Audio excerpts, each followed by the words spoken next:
आप अब ये सोचने लग गए कि यार इतने फार्म भर गए, इतनी भीड़ हो गई, कैसे कर पाऊंगा। तुम बस एक चीज ध्यान से सोचो, उस मम्मी के घुटनों में कितना दर्द होता होगा।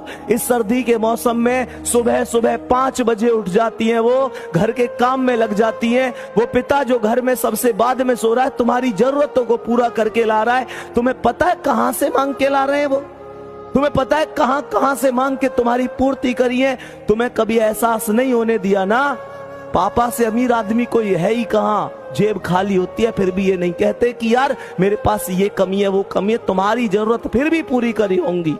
अपनी रसोई में जाओ और देखो, उस माँ को अभी भी काम कर रही होंगी, अभी भी काम कर रही होंगी। तुम शायद 11 बजे जग कर पढ़ रहे हो, माँ या तो सोई होंगी तो अभी जस्ट थोड़ी देर पहले खाट में लेटी होंगी, शायद करवट बदल रही हो। तुम लोगों के भविष्य के बारे में चिंता कर करके पूछो उन पिता से, क्या रात को ढंग से सो लेते हैं? या इसी चिंता में तो नहीं रहते कि पेपर आ गया, बच्चा कितना पढ़ रहा है, मेहनत कर रहा है, सफल होगा कि नहीं होगा, मेरे बुढ़ापे की लाठी कैसी है कैसी नहीं है। कभी उनसे गले मिले हो, कभी उनके पास बैठे हो 10 मिनट? कड़वी लग रही होंगी ना चीजें कि भैया क्या कह रहे हैं।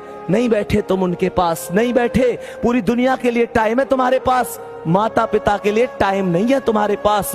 तुम्हारे पास उस इंसान के लिए टाइम ही नहीं है जिस इंसान ने तुम्हें सब कुछ दिया है। बार बार कहता हूं, जिसने हमें जरूरत से ज्यादा दिया, हम उसे हक से आधा दे रहे हैं। जिसकी जिंदगी का सूरज एक एक दिन पश्चिम की ओर सरक रहा है, हम उसे अगले साल का वादा दे रहे हैं। अरे हमारे कैलेंडर पर वर्षों बाकी होंगे, पर माँ के दिन महीने साल कहीं खो गए हैं। महसूस करके देखना मेरे शेर, तुम्हें सोना सोना कहते उसके बाल चांदी हो गए हैं। वो बूढ़ी आंखें उन तुम्हारे सपनों का इंतजार कर रही है। उनकी यहाँ देखना झुर्रियां आ गई हैं। उनका पूरा शरीर अब पहले जैसा नहीं है। तुम मेहनत करो, देख लो ध्यान से, तुम पर डिपेंड करता है।